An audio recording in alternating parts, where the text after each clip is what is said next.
Halo sahabat pembelajar, perkenalkan nama saya Asino Priadi sebagai instruktur video ini.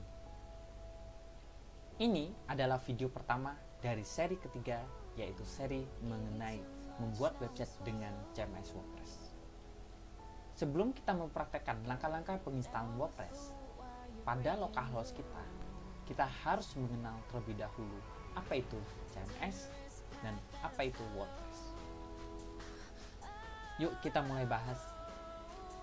CMS, Content Management System, adalah perangkat lunak yang digunakan untuk menambah atau memanipulasi isi dari suatu situs website. WordPress adalah software yang bersifat open source. Artinya, WordPress bisa digunakan secara gratis dan bebas untuk dimodifikasi oleh siapa saja. Selain itu, WordPress menyediakan plugin yang memudahkan pengguna untuk menambahkan fitur di website hanya dengan sekali klik. WordPress salah satu platform pembuat website yang terkenal di kalangan pemula, bahkan hampir 30% website di dunia menggunakan WordPress. Oke, untuk project kali ini kita akan membuat portfolio dengan WordPress. Kenapa portfolio? Karena portfolio sangat dibutuhkan untuk di era digital kali ini. Nah, sebelum kita mengetahui atau cara mendownload atau cara menginstal WordPress itu, maka kita harus mengetahui terlebih dahulu apa saja software yang dibutuhkan dalam pembuatan website portfolio nanti. Yang pertama, ada yang namanya WordPress itu sendiri, yang kali ini saya akan menggunakan versi 5.4.1. Yang kedua, ada SAM Control Panel. Ini adalah software yang digunakan untuk menyimpan data-data kita secara offline atau disimpan di localhost kita. Yang ketiga, ada web browser. Yang kali ini saya menggunakan Google Chrome. Web browser ini digunakan untuk mengetahui hasil editing kita nanti. Oke? Langsung saja kita download WordPress versi 5. Nah, maka silakan dituliskan di URL kalian tentang wordpress.org. Kenapa .org? Kenapa enggak .com? Jadi WordPress itu ada dua, ada .com dan .org. Yang open source dan bisa dikembangkan itu yang WordPress.org. .com emang nggak bisa dikembangkan, bisa, tapi dia secara prabayar. Apa perbedaannya? Perbedaannya pada keamanan jaringannya. Gitu. Nanti teman-teman akan saya beri informasi mengenai WordPress nanti ketika kita mulai mempraktekkan cara penggunaan WordPress. Oke, setelah itu kalian klik aja Get WordPress. Nah, setelah itu kalian langsung download WordPress versi 5.4.2.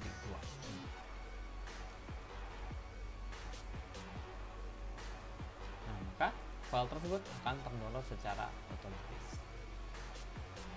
Nah, langkah kedua, kalian harus sudah menginstal yang namanya aplikasi SAM Control Panel. Usahakan menggunakan versi 7, karena kita menggunakan HTML yang versi ke-7. Seperti itu. Dan setelah SAM Control Panel sudah terinstall, maka sekarang kita membuka aplikasi SAM tersebut. Dan jangan lupa hidupkan Apache dan MySQL. Apache adalah bagian mesin dari si komputer tersebut. Apache adalah bagian mesin dari si server lokal yang kita akan gunakan nanti. Nah, yang kedua adalah MySQL. MySQL ini adalah tempat di mana kita menyimpan data kita atau istilahnya database. Nah, setelah itu kita kembali lagi ke yang namanya ke web browser kita nanti. Nah, langsung kita menggunakan localhost, mengetikkan di URL kita localhost/phpMyAdmin.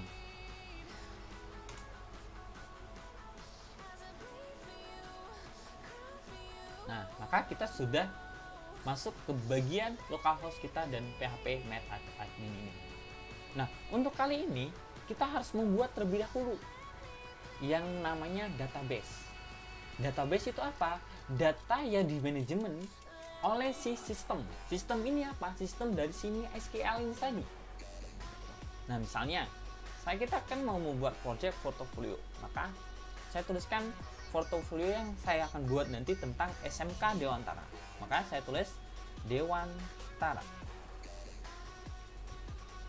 Nah, setelah itu kita create saja. Nah, maka Dewantara sudah berada di list dari si database tersebut. Nah, setelah itu apa langkah selanjutnya? Langkah selanjutnya kita ekstrak WordPress tersebut ke dalam partisi C. Nah, untuk saat ini saya nggak langsung ekstrak ke partisi C, saya ekstrak dulu di sini. Nah, nanti akan saya pindahkan, biar teman-teman mempermudah teman-teman. Nah, di sini ya, kayak gitu. WordPress ini saya jelaskan terlebih dahulu. Di sini ada tiga folder: WP Admin, Contact, Includes, dan banyak sebagai dari si aplikasi tersebut.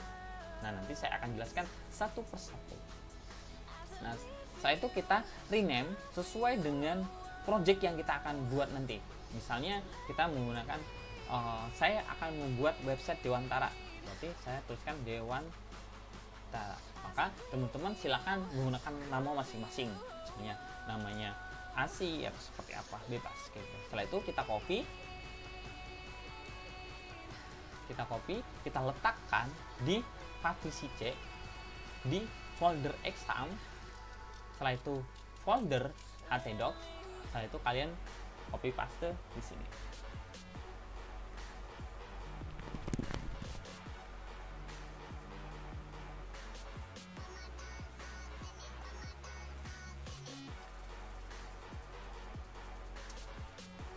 Oke, setelah kita sudah copy paste, maka kita coba untuk memanggil atau mulai menginstal dari WordPress terus. Caranya gimana, Pak? Gitu. Maka caranya kita tulis localhost. Localhost adalah mesin dari si server offline kita. Setelah itu nama folder yang kita buat atau nama project kita tadi. Ya, saya menggunakan Dewantara. Nah, di sini diperhatikan juga ya teman-teman. Kalau teman-teman menggunakan huruf besar, usahakan juga menggunakan huruf besar ketika dipanggil nanti. Kalau menggunakan huruf kecil, usahakan menggunakan huruf kecil. Dan diingat, jangan sampai menggunakan yang namanya spasi. Kenapa? Karena spasi akan mempengaruhi dari file kita nanti. Karena web browser atau codingannya akan membaca spasi itu 20%. Maka diharapkan teman-teman tidak perlu menggunakan yang namanya spasi. Nah, oke. Di sini sudah menampilkan WordPress itu sendiri. Nah, apa sih yang diperlukan? Yang diperlukan adalah nama basis data atau database kita tadi. Setelah itu nama pengguna basis data, sandi database, host baris data, setelah itu tabel yang digunakan nanti. Nah, setelah itu silakan teman-teman pelajari kembali maksud dan tujuan dari si WordPress tersebut. Kita lanjut kita klik ayo. Nah, maka kita diminta nama dari database kita. Kita tadi membuat menggunakan kata Dewantara. Maka di sini saya gunakan Dewantara. Nah, setelah itu nama pengguna kayak gitu. Nama pengguna di sini saya akan menggunakan smk/Dewantara. Untuk sandinya,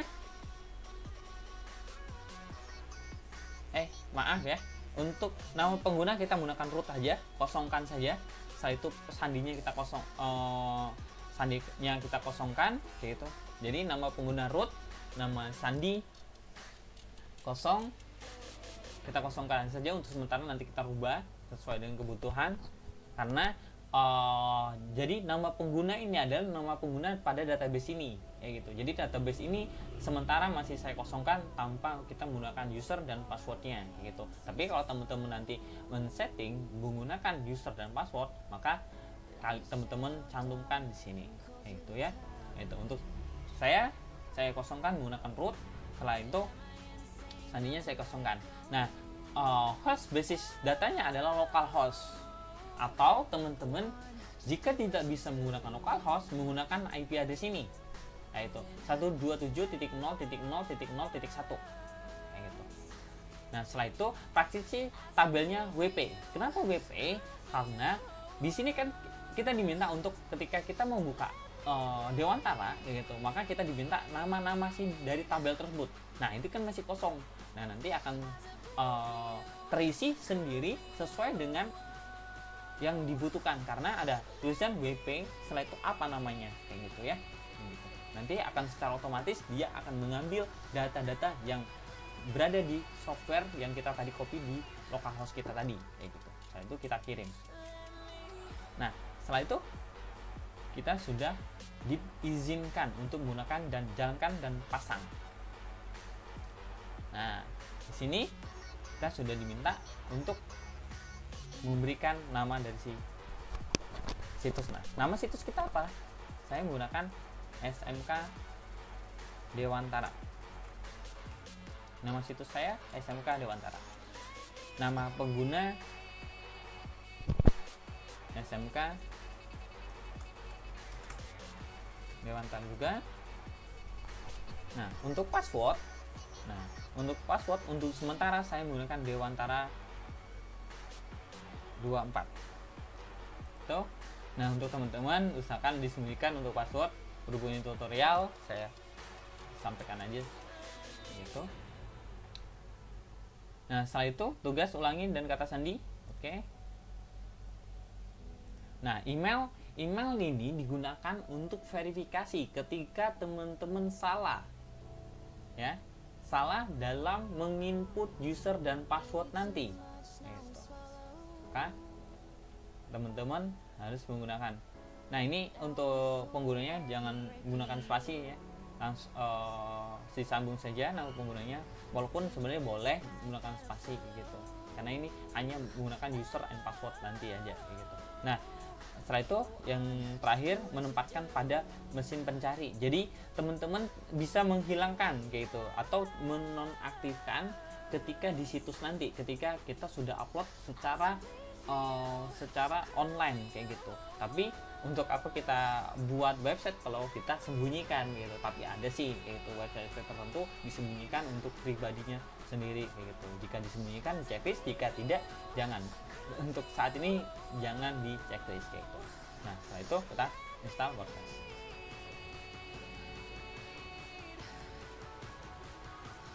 Nah, maka kita sudah diperbolehkan kayak gitu. Oke, setelah itu kita coba untuk login. Nama website kita tadi SMK Dewantara, diperhatikan huruf besar dan huruf kecil. Setelah itu password kita Dewantara 24. Oke, login.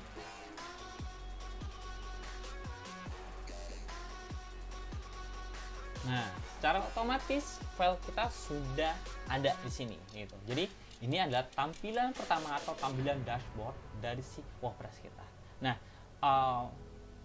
di sini juga udah disampaikan Hai SMK Dewantara kayak gitu ya, kayak gitu. Nah, tadi saya akan jelaskan yang mengenai tabel yang WP tadi. Nah, sekarang kita refresh saja dari WordPress ini. Nah, secara otomatis ya, database atau tabel-tabel yang kita gunakan atau kita butuhkan sudah dipanggil. Nah, kalau teman-teman perhatikan tadi pada folder dari htdocs yang berada di htdocs ini sudah dipanggil juga.